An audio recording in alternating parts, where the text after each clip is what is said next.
नमः सर्वेभ्यः।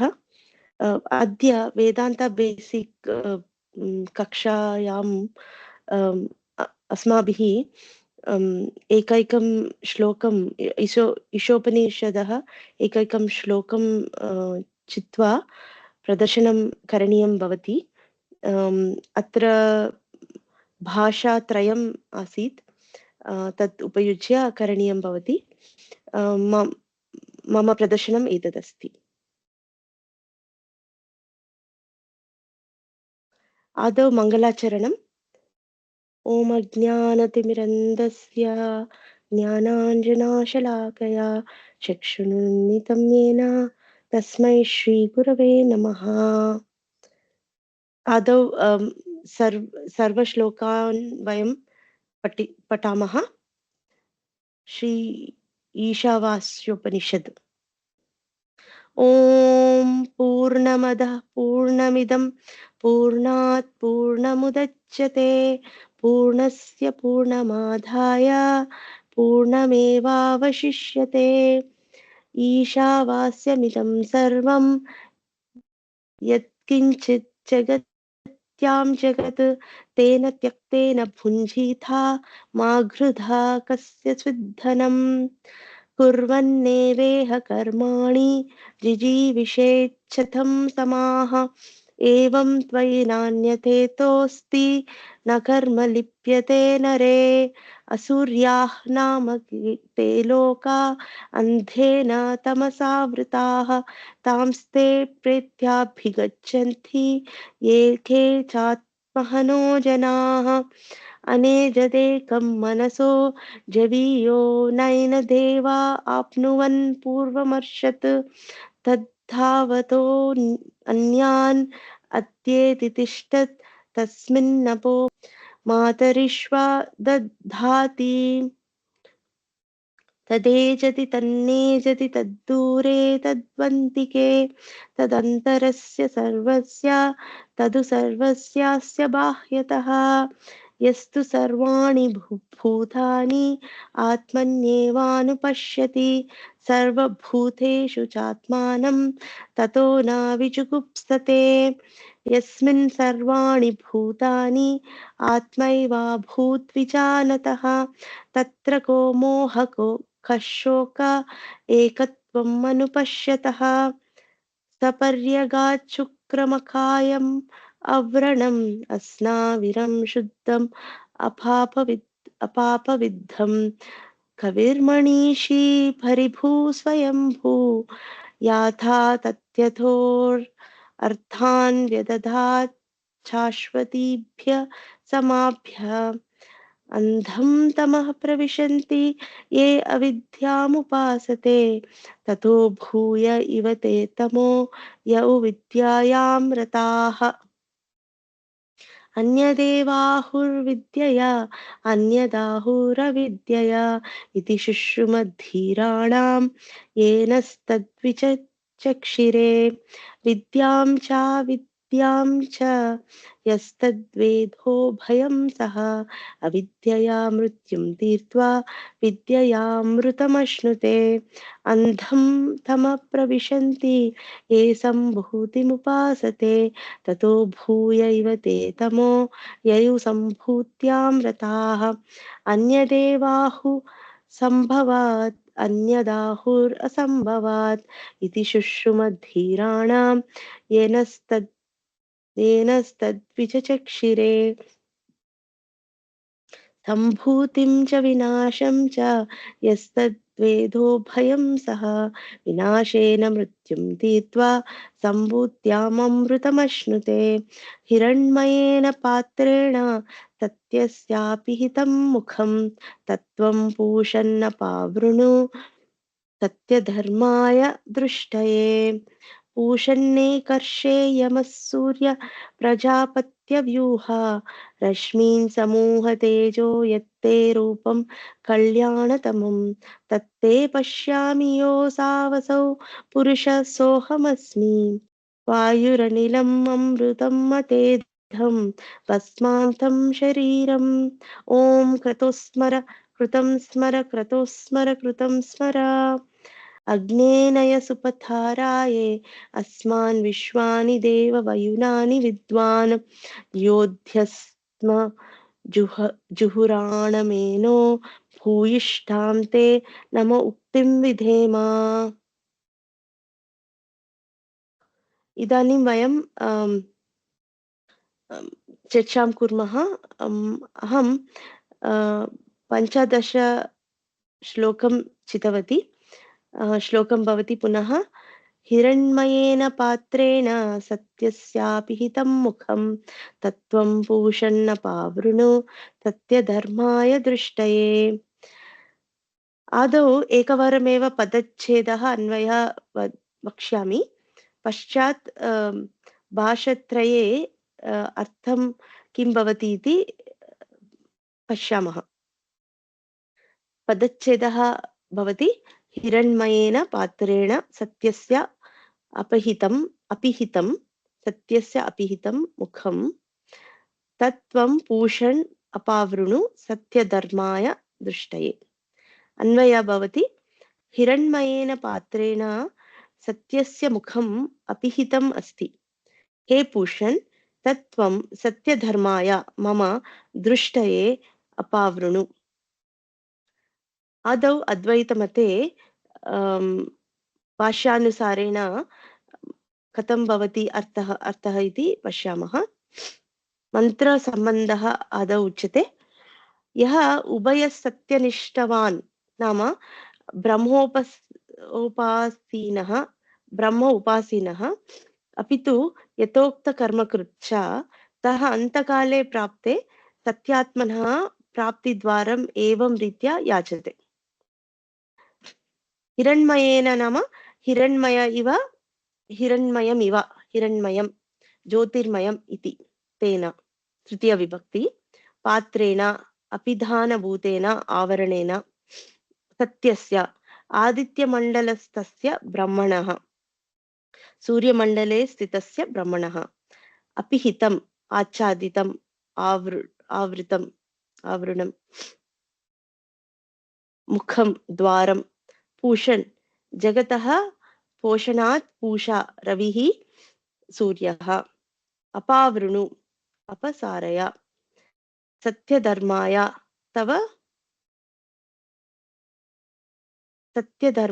तव सत्यस्य उपासनात् सत्यं धर्मो यस्य सः तस्मै।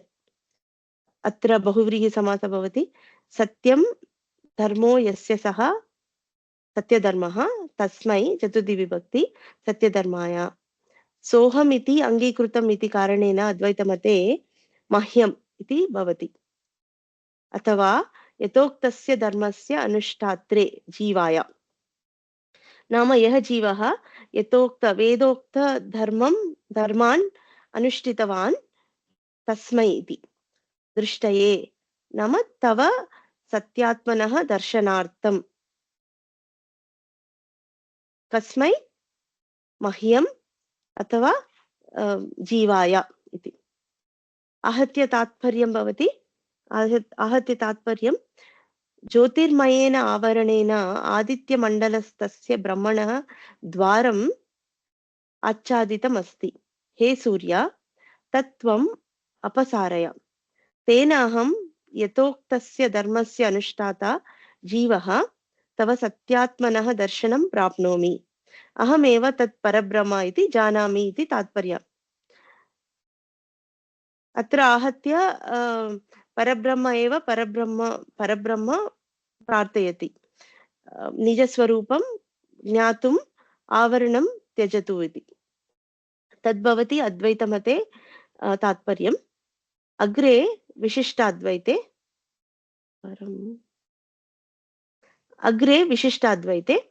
मंत्रसंबंधस्य व्यत्यासः भवति।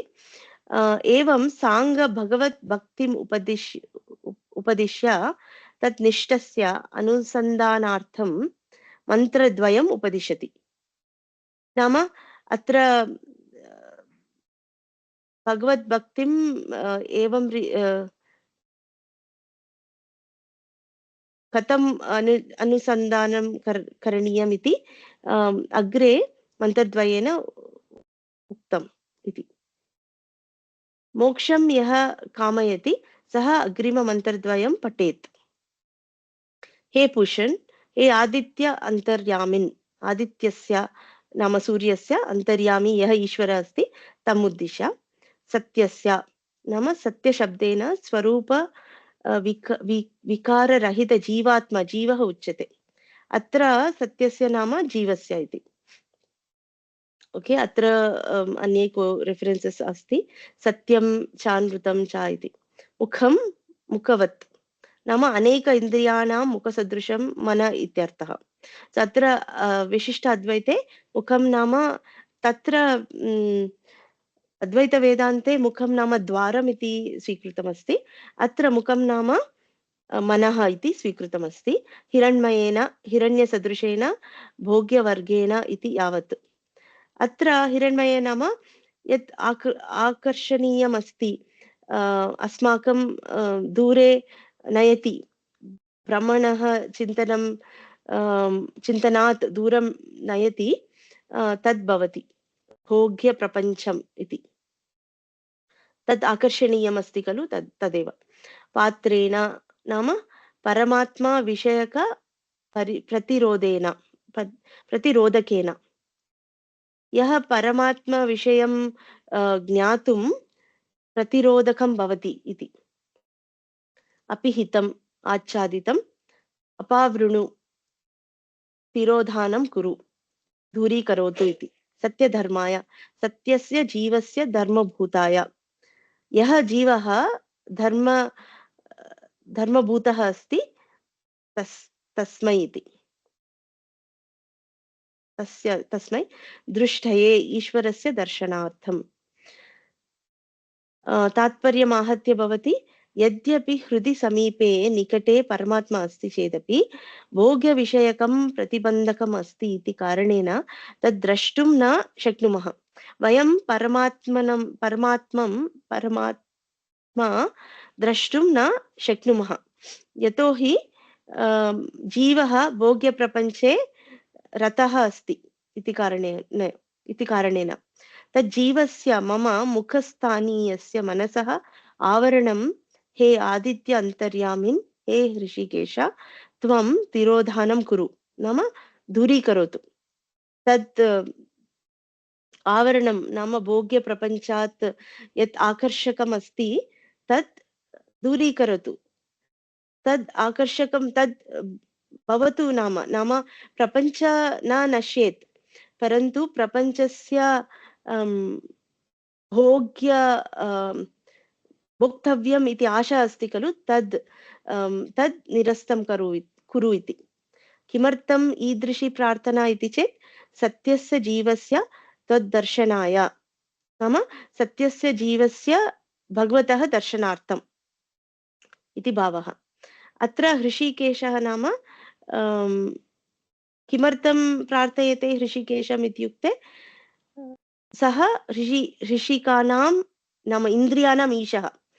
सो मनः अपि सः नियन्त्रणं कर्तुं शक्नोति इत्यतः। अग्रे द्वैतमते किं भवति इत्युक्ते, भगवत् साक्षात्कारो मोक्षहेतुः इत्युक्तम्। भगवत् साक्षात्कारमेव मोक्षहेतुः भवति इति पूर्वम् उक्तं। स च साक्षात्कारः न श्रवणादिमात्रेण किन्तु ईश्वरप्रसादेन भवति इति। अतः तत् साक्षात्कारार्थं भगवत् प्रार्थनं कार्यम् इति भावेन प्रार्थनाप्रकारम् आह। एतत् सामान्यमेव अवगम्यते इति भावयामि। पदार्थः भवति हिरण्मयः, ज्योतिर्मयः, तेजोरूपः, सूर्यमण्डलः। अत्र तेजोमयः सूर्यमण्डलः। पात्रं नाम पिबति रसान्, भूतलात् जलं पिबति, त्रायते जगत् इति, जगत् रक्षति इति, पुनः वृष्टिं दत्वा जगत् रक्षति इति, तदपि सूर्यमण्डलं सूचयति। तेन हिरण्मयेन पात्रेण सूर्यमण्डलेन सत्यस्य सद्गुणपूर्णस्य सूर्यमण्डलस्तस्य ब्रह्मणः। अत्रापि सत्यस्य नाम ब्रह्मण इति स्वीकृतमस्ति, यथा अद्वैतमते आसीत्। अपिहितं मुखं, तव मुखम् उपलक्षणेन वपुः शरीरमपि सर्वदा अपहितम् अस्ति, दृष्टिगोचरं नास्ति।